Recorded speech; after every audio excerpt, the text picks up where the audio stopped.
L'arrivée du roi belge, Sa Majesté Philippe et sa femme en République démocratique du Congo est un grand événement, mais aussi dans la province du Sud Kivu et à Bukavu.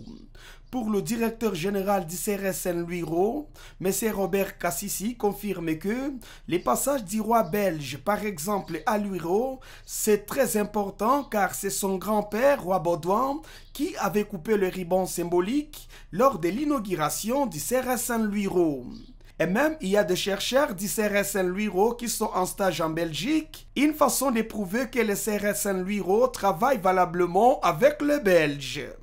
Bukavu aussi a eu la chance d'abriter un grand centre qui a été créé par la Belgique en 1947.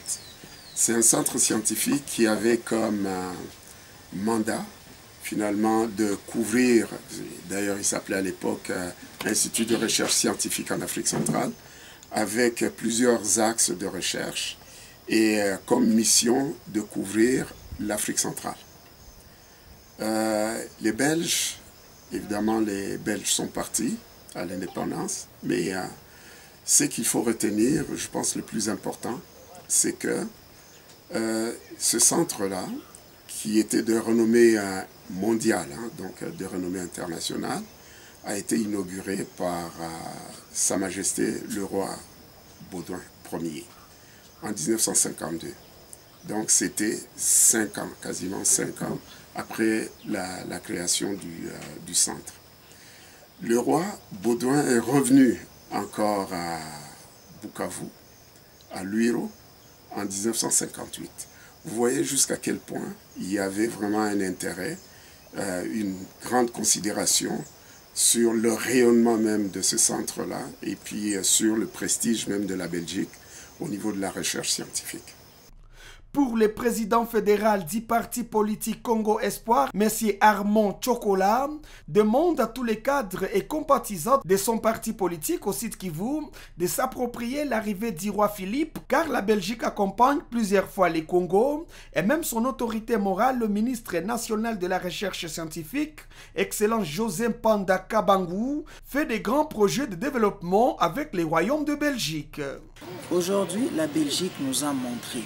Certainement d'autres nations ont le désir peut-être d'accompagner la province ou la RDC. Mais aujourd'hui, la Belgique a pris cette décision de changer et de tout réparer.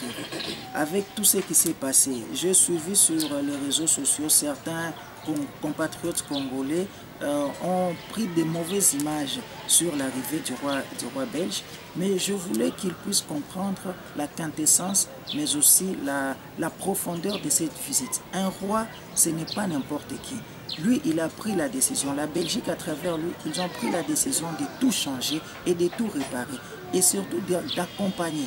Certainement, nous demanderons aussi à d'autres nations qui ont le souci de pouvoir aussi accompagner la RDC et surtout aussi d'accompagner le ministère national de la recherche scientifique que nous avons besoin d'eux, nous avons besoin à ce que cette décision, qu'ils prennent la décision de nous accompagner sur tous les plans.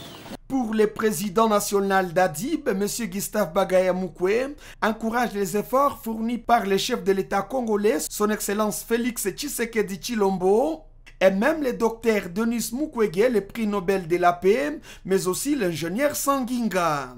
Le fruit, moi je peux dire, de la diplomatie de Félix Antoine Tshisekedi, aujourd'hui il faut le reconnaître, d'une part, mais d'autre part, s'il arrive à Bukavu, chez nous, c'est tout à fait pour honorer les personnes que peut-être nous-mêmes négligeons, que nous ne savons même pas honorer.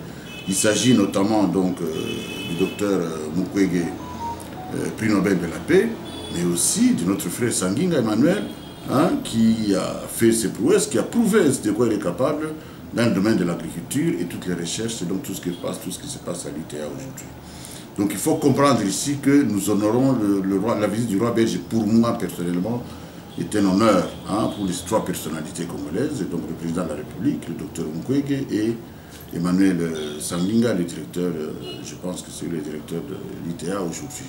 De son côté, le professeur Deo Mastaki, c'est une bonne occasion à ne pas rater, car sur le plan scientifique, il y aura une bonne collaboration entre les scientifiques congolais et belges, et même les continents d'Europe, car c'est en Belgique où il y a le siège de l'Union européenne. Il a démontré cette partie de redevabilité en remettant symboliquement l'œuvre d'art dans notre musée, mais ça ne doit pas se limiter à ce niveau. Ils peuvent avoir aussi cette notion de redevabilité pour faciliter le développement, faciliter les questions d'éducation, faciliter un peu l'enseignement et les autres secteurs qui contribuent à l'émergence de la RDC. Notons qu'il est attendu à Bukavu, les rois belges, ce dimanche 12 juin 2022, où toute la population est mobilisée par les autorités provinciales.